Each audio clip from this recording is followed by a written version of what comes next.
할렐루야. 2025년 6월 10일 화요일 가정에서 함께 드리는 새벽 예배 자리로 나오신 모든 동양선교교회 성도님들을 주님의 이름으로 환영하고 축복합니다. 이 시간 우리의 신앙을 함께 고백하며 예배의 자리로 나아갑니다. 나는 전능하신 아버지 하나님 천지의 창조주를 믿습니다.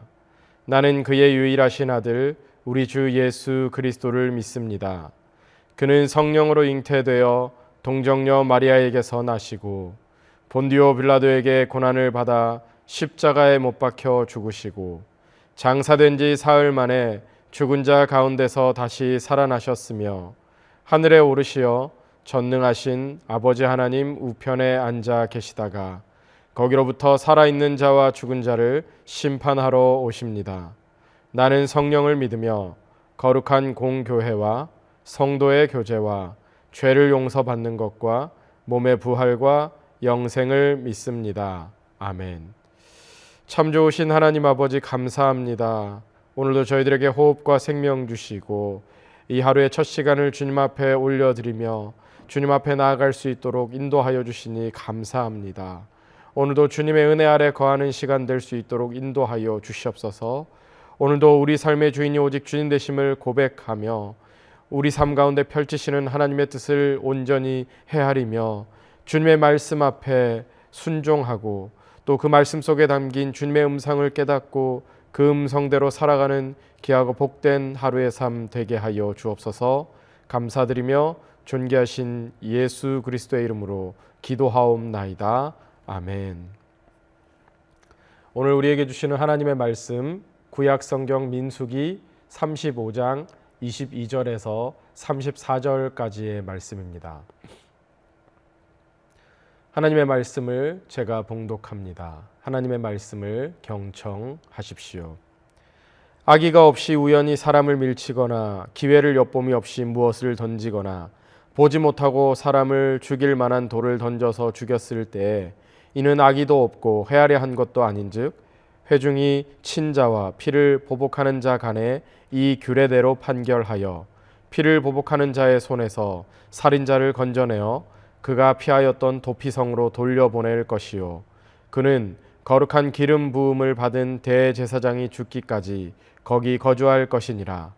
그러나 살인자가 어느 때든지 그 피하였던 도피성 지경 밖에 나가면 피를 보복하는 자가 도피성 지경 밖에서 그 살인자를 만나 죽일지라도 피 흘린 죄가 없나니 이는 살인자가 대제사장이 죽기까지 그 도피성에 머물러야 할 것임이라. 대제사장이 죽은 후에는 그 살인자가 자기 소유의 땅으로 돌아갈 수 있느니라. 이는 너희의 대대로 거주하는 곳에서 판결하는 규례라.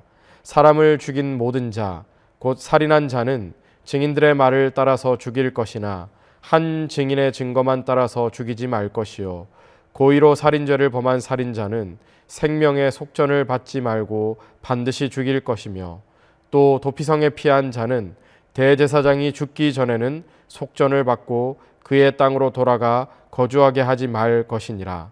너희는 너희가 거주하는 땅을 더럽히지 말라. 피는 땅을 더럽히나니 피 흘림을 받은 땅은 그 피를 흘리게 한 자의 피가 아니면 속함을 받을 수 없느니라. 너희는 너희가 거주하는 땅 곧 내가 거주하는 땅을 더럽히지 말라.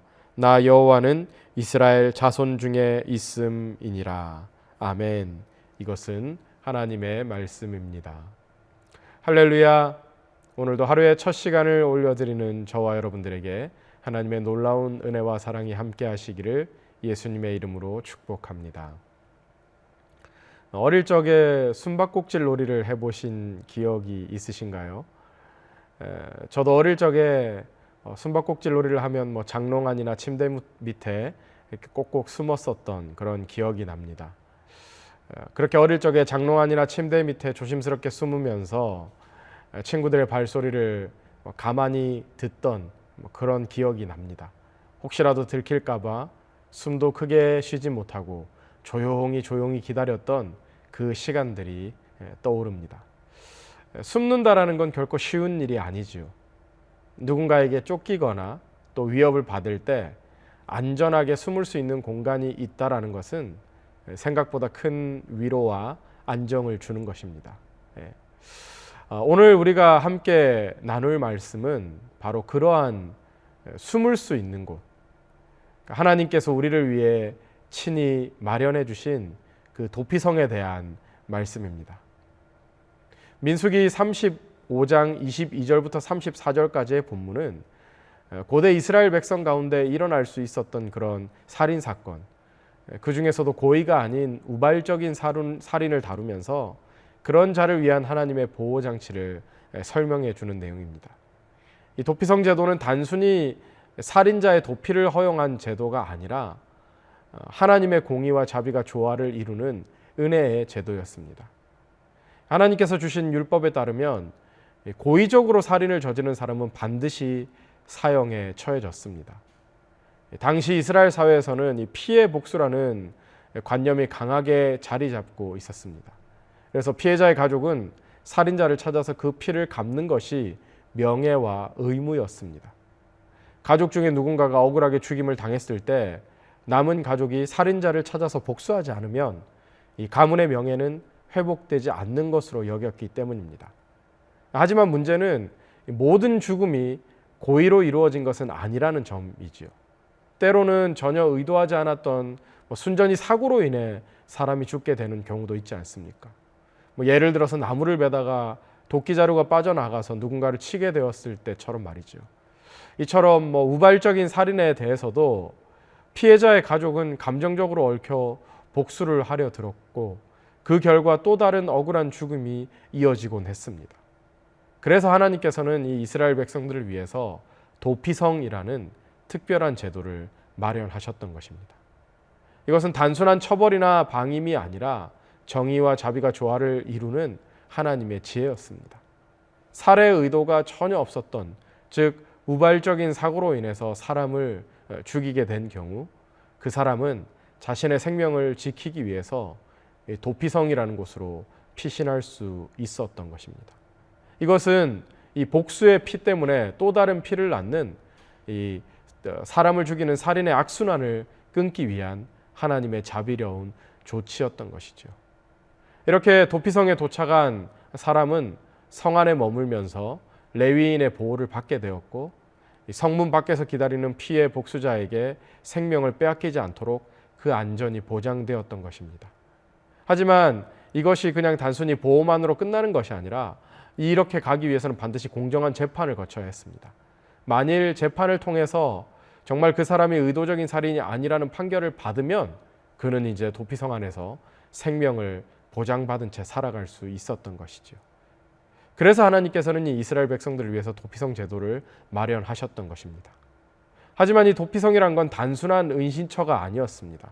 총 6개 요단 동편과 서편에 각각 3개씩 위치한 이 도피성은 보호는 되었지만 자유는 제한된 그런 공간이었습니다. 가족과 고향을 떠나서 격리되어서 살아야 했고 이것은 실수로 고의가 아니었다 하더라도 생명을 빼앗은 것에 대한 무게 있는 책임이었다라는 것입니다. 그렇기 때문에 그 안에서 그 사람은 평생의 속박을 안고 살아가야 했습니다. 즉 우발적 살인을 저지른 자는 평생 고향과 가족들을 떠나서 도피성에서 살아야 했던 것입니다. 자, 그러면 우리 생각에는 가족들도 도피성 근처로 함께 이사를 오면 되지 않나 라고 쉽게 생각할 수도 있습니다. 그러나 그 당시는 농경 목축 사회이죠. 즉 가족이 먹고 사는 생계가 사람이 먹고 사는 생계가 땅과 긴밀하게 연결되어 있는 시대입니다. 따라서 땅을 떠난다라는 건 사실 생계를 포기하는 것과 똑같은 것이죠. 그러니 도피성에 사는 살인자는 가족을 만나고 싶어도 만날 수 없는 그런 어려움이 있었던 것입니다. 자, 그런데 여기 아주 흥미로운 대목이 있습니다. 절대로 도피성 밖으로 나가서는 안 되는 그러한 살인자가 고향 땅에 돌아갈 수 있는 방법이 아주 없는 건 아니었습니다. 딱 한 가지 방법이 있었습니다. 그건 바로 이스라엘을 대표하는 대제사장이 죽은 후에는 그가 자신의 가족이 있는 고향 땅으로 돌아갈 수 있었습니다. 그런 경우가 되면 이제 피해 보복자도 그를 죽이지는 못했던 것입니다.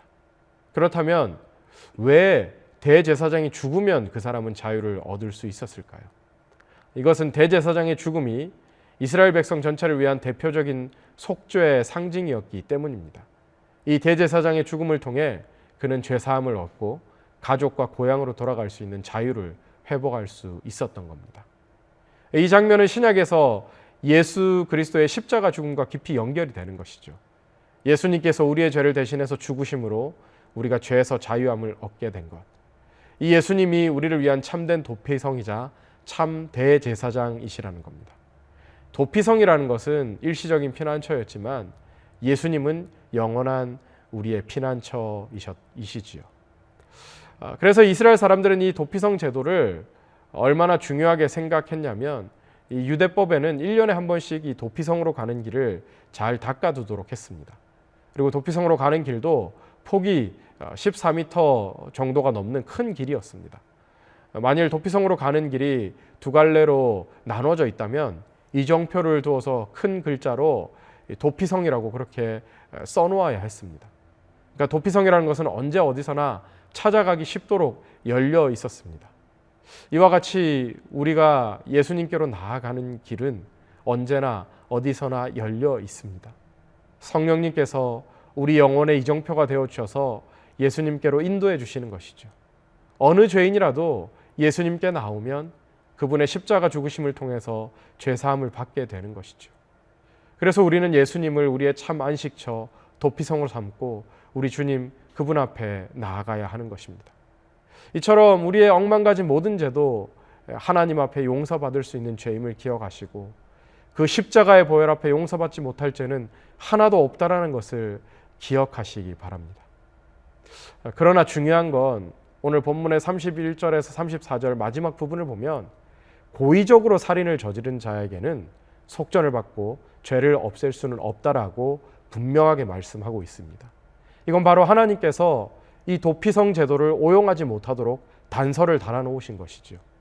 그래서 본문 마지막에서 하나님은 이스라엘 백성에게 땅을 더럽히지 말라라고 명령을 하시는 겁니다. 여기서 이 더럽힌다라는 것은 곧 죄를 짓는 것을 의미하죠. 근데 이 죄라는 것이 그렇습니다. 개인의 내면에만 영향을 미치는 것이 아니라 이 죄는 공동체를 오염시키게 되고 심지어 우리가 거하는 땅까지 영향을 미친다고 성경은 말하는 것이죠. 창세기에서 아담과 하와가 죄를 지었을 때 그 결과가 결국은 땅이 저주를 받았던 것처럼 말이죠. 하나님은 단순히 죄의 결과만 보시는 분이 아니라 그 사람의 마음과 동기를 살피시는 분이시라는 겁니다. 이것은 오늘 우리에게도 동일하게 적용됩니다. 우리는 때때로 나는 그런 의도가 아니었다라고 말을 하죠. 그러나 하나님은 정말 그 우리의 마음까지도 아시고 숨은 동기까지도 보시는 것이죠. 그리고 하나님은 그 죄를 속죄 없이 그냥 덮지는 않으십니다. 이 말씀은 결국 우리로 하여금 이 죄의 무게가 얼마나 무거운 것인지를 깊이 깨닫게 하시는 것이죠. 우리가 이 믿음의 공동체 안에서 너무 쉽게 말하고 판단하고 때로는 미워하기도 합니다. 하나님이 이 공동체를 허락하신 이유를 다시 한번 기억하면 좋겠습니다. 하나님은 이 성막을 통해서 이스라엘 백성과 함께 거하기를 원하셨죠. 그러나 이 하나님이 거하시기 위해서는 백성들은 거룩함을 유지해야 했습니다. 만약 죄가 그 땅을 덮는다면 하나님께서 더 이상 그들과 함께 하실 수 없는 것이죠. 이 말씀은 오늘 우리에게도 동일하게 적용되는 부분이라고 생각합니다. 우리 동양선교교회 공동체를 믿음의 공동체로 허락하셨을 때 이 교회가 그저 물리적인 우리 동양선교교회 건물이 아니라 진정 우리 마음 안에 하나님께서 거하시기를 원하는 그런 믿음의 고백이 있기를 간절히 소망합니다. 고린도전서 3장 16절에서 17절은 우리 몸이 하나님의 성전이고 그 안에 성령님께서 거하신다고 말씀하시죠. 따라서 우리는 우리 마음의 집을 깨끗이 정돈해야 합니다. 우리가 하나님을 진정으로 환영하고자 한다면 우리 영혼의 방을 치우고 회개로서 준비해야 하는 것이죠. 우리 마음의 집을 깨끗하게 정돈하지는 못하면서 그저 건물로서 이 교회만 우리가 다니면서 깨끗하게 하는 건 의미가 없는 일일 것입니다. 사람도 손님을 맞을 때 집안 청소를 하듯이 하나님을 우리가 맞이할 때도 이 마음의 청소가 필요한 것이죠. 내 마음 방 한켠에 구석에 먼지가 쌓이고 설거지가 쌓인 채 우리가 손님을 맞이할 수는 없지 않겠습니까? 우리의 마음에 죄가 가득하다면 성령님께서 거하시기 어렵습니다. 회개는 단순한 죄책감의 표현이 아니에요. 하나님의 임재를 준비하는 거룩한 작업입니다. 지금 오늘 우리 마음 안에 버리고 정리해야 될 영적인 쓰레기들이 있다면 오늘 이 새벽이 정리의 시간이 되고 회개의 시간이 되기를 간절히 소망합니다. 사랑하는 동양성교회 성도 여러분, 도피성이라는 것은 은혜의 상징입니다. 그리고 예수 그리스도는 우리의 영원한 도피성이 되십니다. 그분 안에서만 우리는 보호를 받고 자유를 누릴 수 있습니다. 그렇기 때문에 우리의 마음을 잘 정리하여서 우리 주님이 거하실 수 있도록 우리의 몸된 이 성전과 또 우리 몸을 다스리는 저와 여러분들이 되기를 바랍니다. 오늘도 주님의 품으로 달려가 주님과 함께 거룩한 삶을 시작하는 저와 여러분들의 복된 하루가 될 수 있기를 예수님의 이름으로 축복합니다. 함께 기도하겠습니다. 거룩하신 하나님, 이 새벽 주의 말씀 앞에 저희의 마음을 겸손히 내어놓습니다. 주님께서 생명을 얼마나 소중히 여기시는지를, 또 죄를 얼마나 무겁게 보시는지를 다시금 깨닫게 하시니 감사합니다. 주님, 우리 안에 있는 악한 마음을 불쌍히 여겨주시고 예수 그리스도의 보혈로 다시 한번 정결하게 하여 주옵소서. 우리의 숨은 동기까지도 아시는 하나님 앞에서 진실하고 깨끗한 마음으로 하루를 시작하게 하여 주옵소서. 살인을 피하기 위해서 도피성으로 달려가야 했던 이스라엘 백성처럼 우리가 범한 죄에서 도망칠 곳은 오직 예수님밖에 없음을 고백합니다. 우리의 영원한 도피성 되시는 예수님 안에 피하게 하시고 그 안에서 위로와 용서와 새 생명을 누리게 하여 주옵소서. 그래서 오늘 하루 우리의 말과 행동이 생명을 살리고 또 거룩함을 세우는 도구가 되게 하시며 주님께서 거하시는 삶의 자리를 더럽히지 않고 기쁨으로 지켜가는 하루가 되게 하여 주옵소서. 감사드리며 존귀하신 예수 그리스도의 이름으로 기도하옵나이다. 아멘. 이제 개인 기도의 시간입니다. 계속해서 개인 기도의 자리로 나아가시기 바랍니다.